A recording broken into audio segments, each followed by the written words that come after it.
오늘은 성령 강림 주일입니다. 총회에서 1년에 몇 주일을 여러 가지 절기로 그렇게 정하는데 오늘은 특별히 성령 강림을 기념하는 성령 강림 주일입니다. 예수님께서 부활하시고는 지상에서 40일을 거하시면서 제자들에게 하나님 나라에 대해서 가르치시죠. 그리고는 40일이 지나자 예수님 하늘로 승천하십니다. 그리고는 아버지께서 약속하신 성령께서 몇 날이 못 되어서 너에게 임할 것이다 말씀을 하시는데, 그 말씀대로 열흘 후에 오순절에 마가의 다락방에 성령께서 강하게 임재를 하시는 것이죠. 바로 이런 성령 강림 사건을 기념하는 그런 주일이 바로 오늘 성령 강림 주일입니다. 그래서 오늘은 성령과 관련된 그런 말씀을 좀 나누려고 하는데요. 여러분, 이 세상에서 우리가 믿음을 지키며 살기 위해서는 무엇보다도 용기가 필요하다라고 말할 수 있을 것 같습니다. 이 세상에서 믿음을 지키며 살기 위해서 무엇보다 용기가 있어야 된다라고 하는 것이죠. 이 세상은 우리 믿는 사람들에 대해서 호의적이지를 않습니다. 오히려 적대적일 때가 훨씬 더 많습니다. 세상의 가치 기준이 믿음의 가치 기준과 배치될 때가 많다 보니까 세상은 우리 믿는 사람들에 대해서 상당히 적대적이다라고 하는 것이죠. 그래서 우리가 세상에서 믿음을 지키기 위해서는 무엇보다 용기가 필요한 것이죠. 그런데 용기하면 우리는 주로 외적으로 드러나는 행동을 떠올릴 때가 많습니다.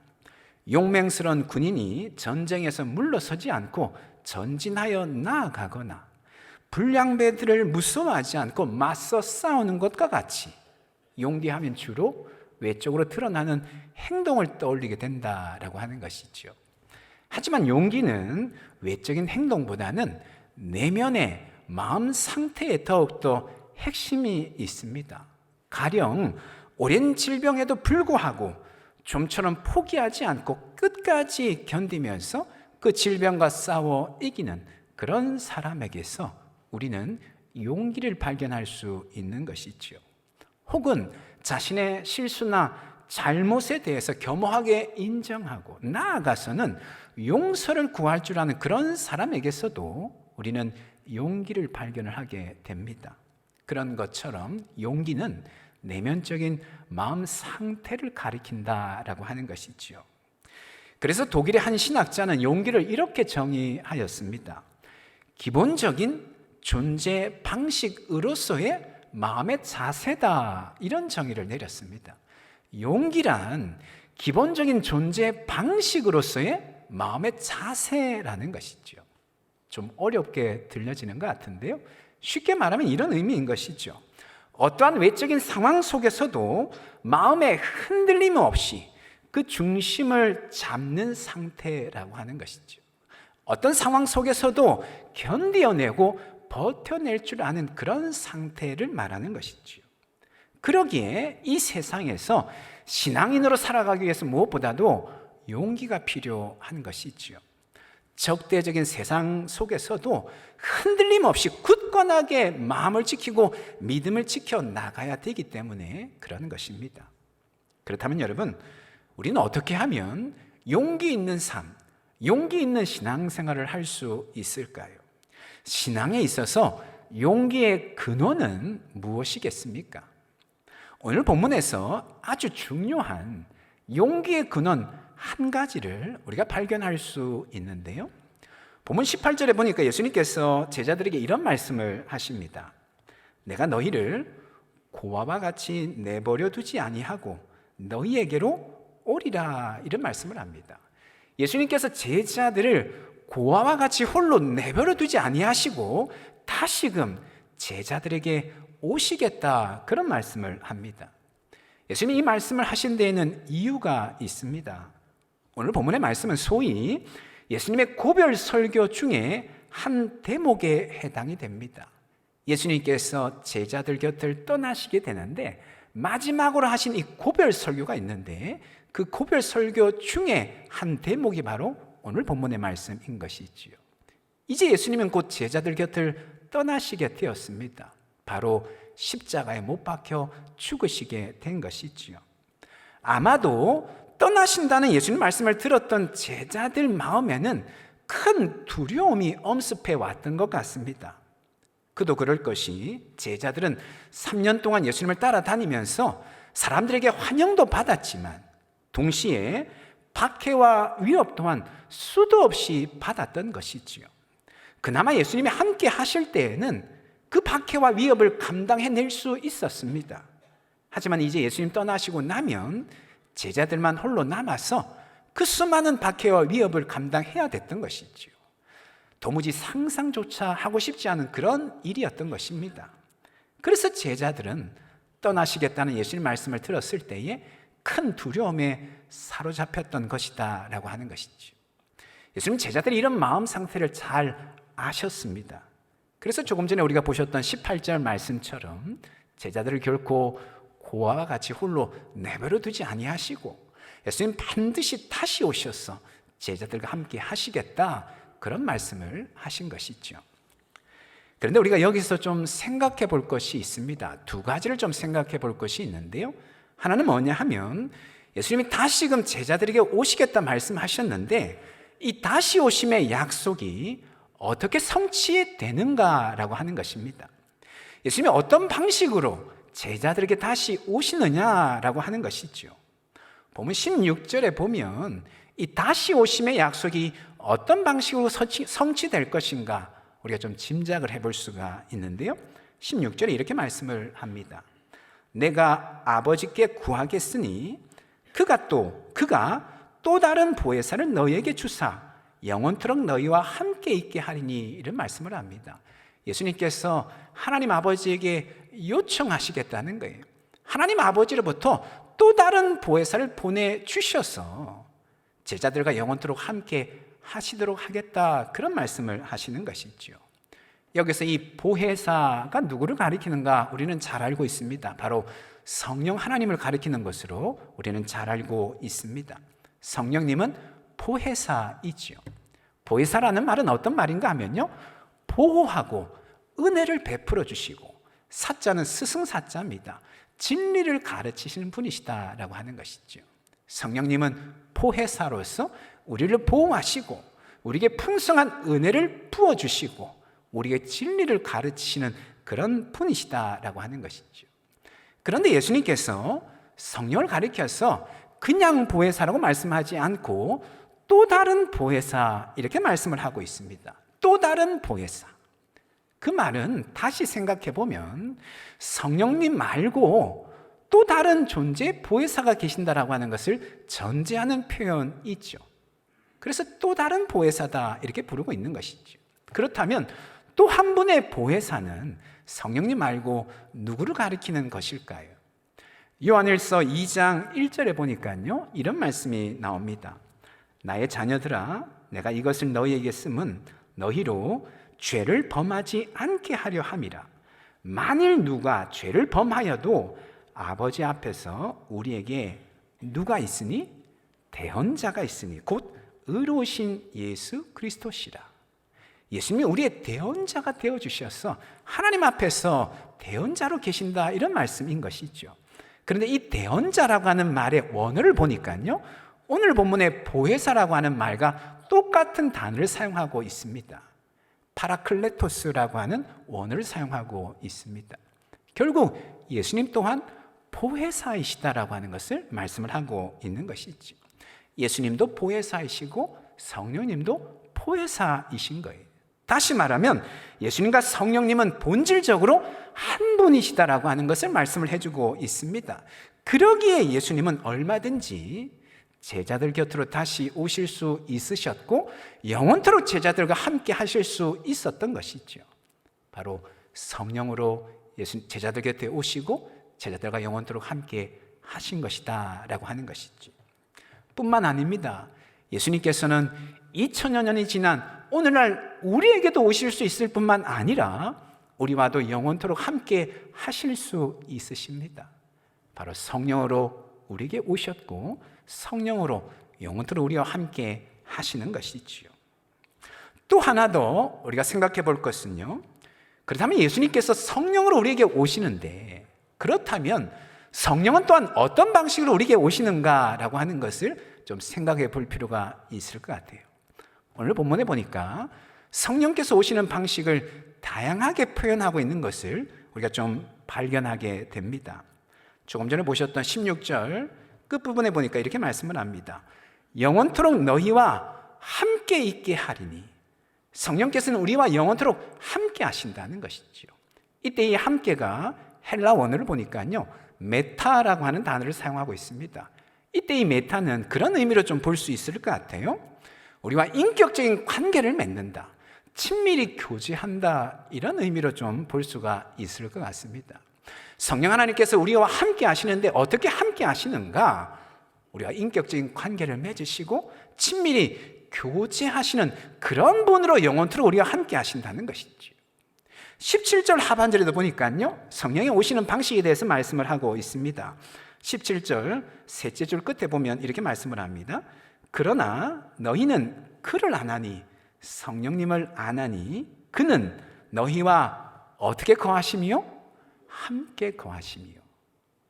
이때 이 17절의 이 함께는 16절의 함께와는 다른 단어를 사용하고 있습니다. 헬라 원어를 보니까요, 파라라고 하는 단어를 사용하고 있습니다. 파라는 어떤 말인가 하면 곁에, 이런 의미인 것이, 성령께서 우리 곁에 계시면서 함께 하시는 것이죠. 그것은 다시 말하면 동행하시는 분이시다라고 하는 것입니다. 우리가 어딜 가든 누구를 만나든 무슨 일을 하든 성령께서 우리 곁에 계시면서 함께 동행하시는 분이시다라고 하는 것이죠. 그리고 17절 마지막에 보니까요, 너희 속에 계시겠습니다, 이렇게 말씀을 하고 있습니다. 우리와 인격적인 교제를 맺으실 뿐만 아니라 우리 곁에서 친밀하게 동행하시며, 급기야 그 성령께서는 우리 안에 계신다는 것이죠. N이라고 하는 단어를 사용하고 있는데, 헬라 원어로 성령님은 우리 안에 들어오셔서 우리 안에 내주에 계신다는 것이죠. 우리와 한 몸이 되어서 우리와 함께 계신다라고 말씀을 하고 있습니다. 여러분, 이처럼 성령께서는 우리와 인격적인 교제를 맺으시고 친밀히 동행하시고 우리 안에 내주하셔서 우리와 한 몸이 되어서 영원토록 우리와 함께 하신다는 것이지요.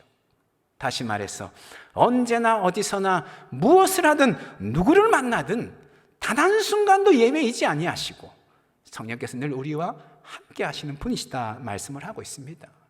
가정에서도 함께 하시고, 직장에서도 함께 하시고, 학교에서도 함께 하시고, 마트에서도 함께 하시고, 어느 모임에 갔을 때도 성령께서 함께 하신다는 것이죠. 아침에 눈을 떴을 때도 함께 하시고, 한낮에도 함께 하실 뿐만 아니라 저녁에도 함께 하시고, 하루를 마감하는 그 시간에도 여전히 함께 하신다는 것이죠. 정신없이 업무에 집중하고 있는 그런 순간에도 성령께서는 함께 하실 뿐만 아니라 낮에 잠시 낮잠을 자거나 잠시 쉬는 그 순간에도 성령께서는 함께 하신다는 것이죠. 여러분, 바로 여기에 용기의 근원이 있습니다. 결코 우리는 고아와 같이 홀로 내버려진 자들이 아니다라고 말씀을 하고 있는 것이죠. 성령께서 함께 하신다라고 말씀을 하고 있습니다.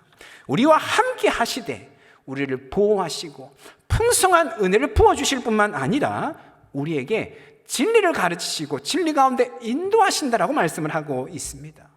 우리와 함께 하시되 언제나 어디서나 무엇을 하든 누구를 만나든 성령께서 함께 하신다는 것이죠. 우리와 눈을 마주치시면서 친밀하게 교제하시고 우리 곁에 머물러 있으시면서 우리가 어딜 가든지 동행하실 뿐만 아니라 아예 우리 속에 들어오셔서 우리와 한 몸이 되어주신다라고 말씀을 하고 계시는 것이지. 그러게 우리가 용기 있는 삶을 살 수가 있는 것이지. 나와 함께 하시는 그 성령 하나님 바라볼 때에 결코 나 혼자가 아니라 나와 성령께서 늘 함께 하신다고 하는 그 사실을 붙잡을 때에 비록 적대적인 세상 가운데 있을지라도 담대한 삶을 살아갈 수 있다라고 하는 것이지. 사랑하는 여러분, 바라옵기는 성령께서 언제나 어디서나 우리와 함께 하신다고 하는 그 사실 여러분 꼭 기억하시고 날마다 그 성령 하나님과 동행하는 삶이 되기를 주님의 이름으로 축원합니다. 우리는 결코 고아와 같이 혼자 내버려진 그런 인생이 아니다라고 하는 그 사실. 어디를 가든 무엇을 하든 누구를 만나든 성령께서 우리와 교제하시고 동행하시고 우리 안에 내주에 계신다고 하는 그 사실을 기억하시고 하루하루 용기 있는 삶을 살아가시는 저와 여러분 다 될 수 있기를 예수님의 이름으로 축원합니다. 서두에 세상에서 믿음을 지키기 위해서 무엇보다 용기가 있어야 된다 말씀을 드렸는데, 세상 우리 믿는 자들에 대해서 적대적일 때가 참으로 많다라고 말씀을 드렸는데, 그러기에 우리가 무엇보다 용기가 있어야 될 터인데, 나와 함께 하시는 하나님, 단 한순간도 예외이지 아니하시고 언제나 나와 함께 하시는 그 성령 하나님 붙잡을 때에 우리가 진정 용기 있는 삶을 살게 될 줄로 믿습니다. 그런데 여러분, 세상 가운데서도 용기가 필요하지만 사실 교회 안에서도 종종 용기가 필요할 때가 있습니다. 교회 안에서도 용기가 필요할 때가 있다라고 하는 것이죠. 교회 일을 하다 보면, 교회에서 봉사의 직임들을 감당하다 보면 한 번씩 벽에 부딪힐 때가 있는 것 같습니다. 나 혼자다라고 하는 그런 생각을 가질 때가 있다는 것이죠. 나는 좋은 의도를 가지고 헌신하며 희생하는데 사람들은 좀처럼 내 의도를 잘 알아주지 못하는 그런 경우들이 있는 것이죠. 다른 사람들도 나와 함께 한 마음으로 헌신했으면 좋겠는데 좀처럼 사람들이 동참하려고 하지를 않는 것이죠. 나 혼자만 무거운 짐을 짊어지고 있는 것 같은 그런 것을 느끼는 순간이 있다라고 하는 것이죠. 그러면서 내가 지금 왜 이러고 있는가, 그런 생각을 가지게 되는 것이죠. 나도 그냥 내려놓아야 되는 거 아닌가, 이런 생각을 할 때가 있는 것이죠. 여러분, 이럴 때 무엇보다도 용기가 필요한 것이죠. 끝까지 중심을 잡고 버텨내는 용기, 끝까지 중심을 잡고 이겨내는 용기가 우리에게 있어야 된다라고 하는 것입니다. 작년이죠. 월드컵 때, 월드컵 끝나고 참 유행했던 단어가 하나 있습니다. 뭐냐면요, 중꺾마라고 하는 그런 말이 유행했습니다. 중꺾마. 무슨 말이죠? 중요한 것은 꺾이지 않는 마음이다.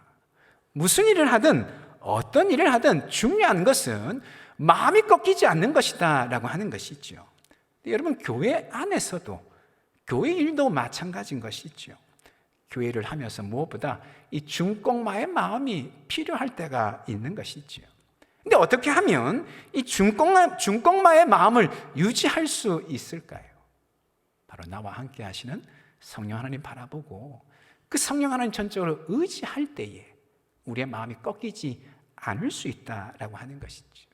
성령께서 언제나 어디서나 나와 함께 하신다고 하는 그 사실, 내 눈을 마주치시면서 나와 인격적인 관계 안에서 나와 깊이 교제하시고 누구보다도 내 마음 잘 아시면서 내 마음 어루만지시고, 비록 아무도 함께하지 않는 것 같지만 나 혼자가 아니라 내 곁에서 나와 동행하시는 그 성령 하나님, 급기야 내 안에 들어오셔서 나와 한 몸이 되어주시는 그 성령 하나님 붙잡고 의지할 때에 결코 우리의 마음이 꺾이지 않을 것이다 라고 하는 것이지. 끝까지 주님 맡기신 직임과 사명을 감당할 수 있는 것이죠. 하지만 여러분, 참 안타깝게도 많은 성도님들이 성령의 함께 하심을 잊고 살아갈 때가 많은 것 같습니다. 언제나 어디서나 늘 우리와 성령께서 함께 하신다라고 말씀하심에도 불구하고 도무지 성령을 의식하지 못한 채 살아가는 그런 모습을 볼 때가 있다라고 하는 것이죠. 오늘 보면 17절 말씀 상반절에 이렇게 말씀을 하고 있습니다. 그는 진리의 영이라. 성령은 진리의 영이라는 것이죠. 세상은 능히 그를 받지 못하나니 이는 그를 보지도 못하고 알지도 못함이라. 세상은 성령을 보지도 못하고 알지도 못하고 받아들이지도 못한다라고 말씀을 하고 있습니다. 그런데 여러분, 마치 세상이 그러는 것처럼 우리 믿는 자들이 성령님을 좀처럼 의식하지 못한 채 살아간다는 것이죠.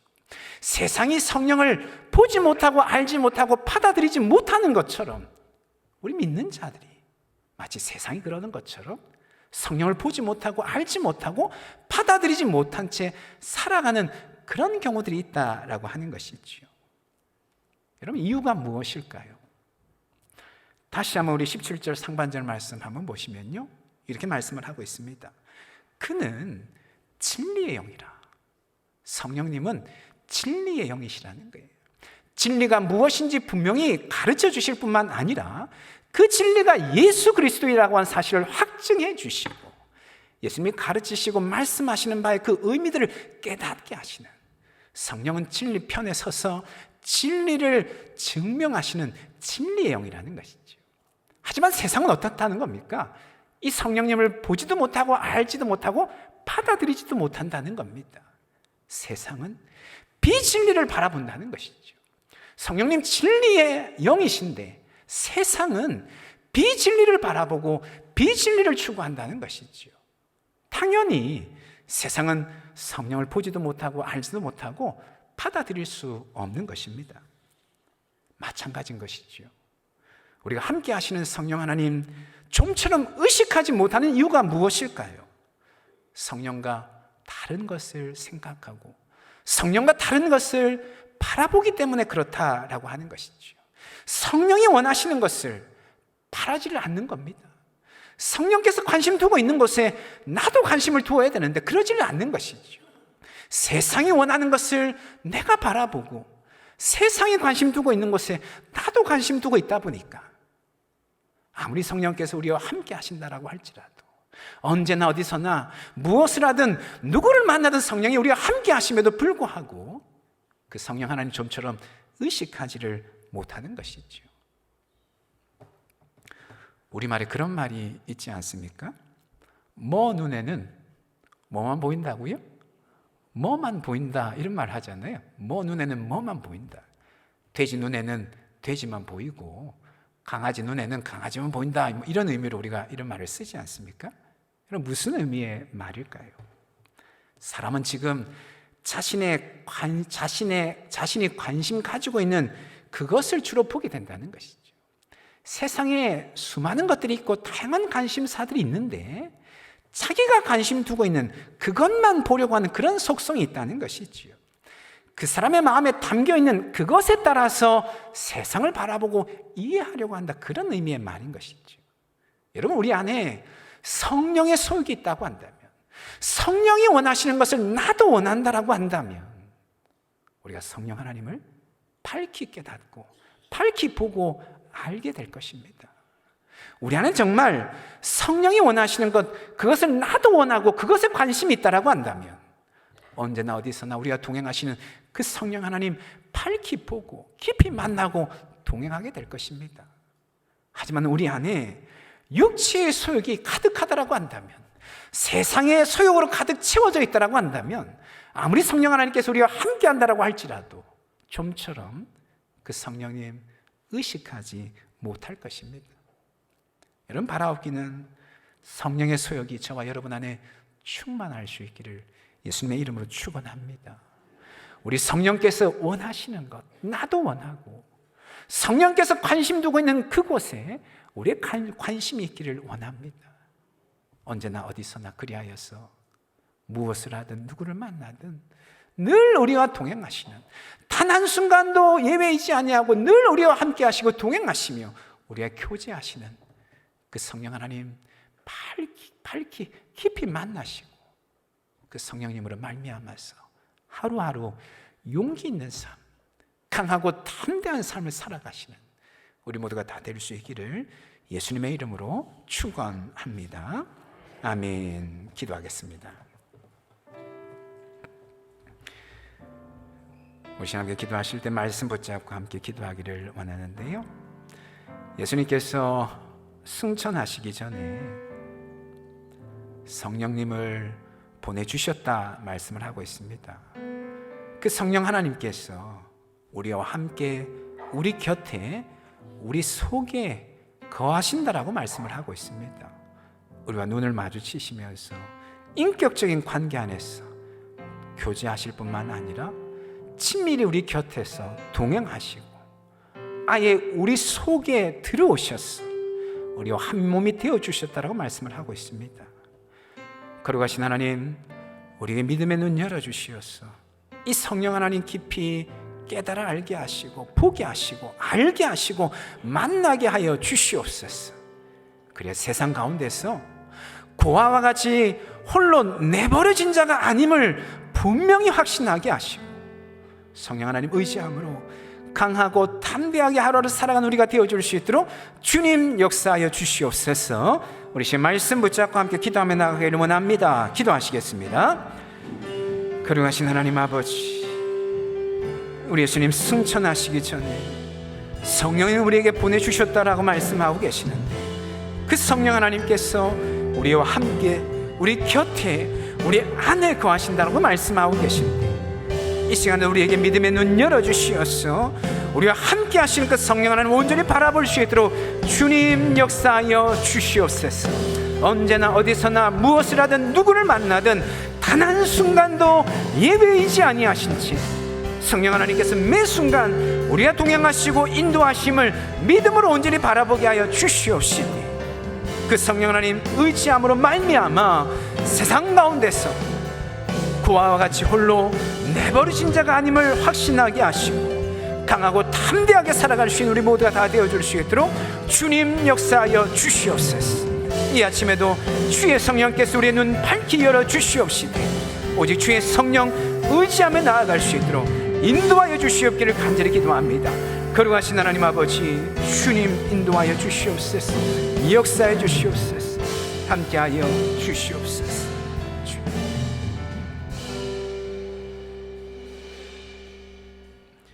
거룩하신 하나님, 우리 예수님께서 부활 승천하시면서 성령을 우리에게 보내주셨다 말씀하시는데 성령께서 우리와 함께 우리 곁에 우리 안에 영원토록 내주하시고 함께 하심을 믿음으로 온전히 바라볼 수 있도록 주님 우리에게 믿음의 눈을 활짝 열어 주시옵소서. 언제나 어디서나 무엇을 하든 누구를 만나든 주의 성령께서 나와 함께 하심을 온전히 믿음으로 확신하게 하여 주시옵소서. 적대적인 세상일지라도 녹록지 않는 세상 가운데 일지라도 하나님 고아와 같이 홀로 내버려진 것 아니라 성령님 함께 하심을 기억하며 강하고 담대하게 하루하루 살아가는 우리 모두가 다 되어줄 수 있도록 하나님 역사하여 주시옵소서. 그래 주님이 우리에게 맡겨주신 그 사명 그 책임 끝까지 완수해내는 우리 모두가 다 되게 하여 주시옵소서. 특별히 이 시간 홀로 외로이 이 자리에 앉아있다 생각하는 성도님 계시다라고 한다면 오늘 말씀 통하여서 우리와 함께 하시는 그 성령 하나님 다시 한번 보고 알고 만나게 하여 주시옵소서. 그래야 힘을 내어서 일어나게 하시고 한 주간에도 승리하는 삶을 살아가는 귀한 심령 되어줄 수 있도록 역사하여 주시옵소서. 그렇게 행하신 하나님께 모든 것 맡겨드리며 예수님의 이름으로 기도합니다. 아멘.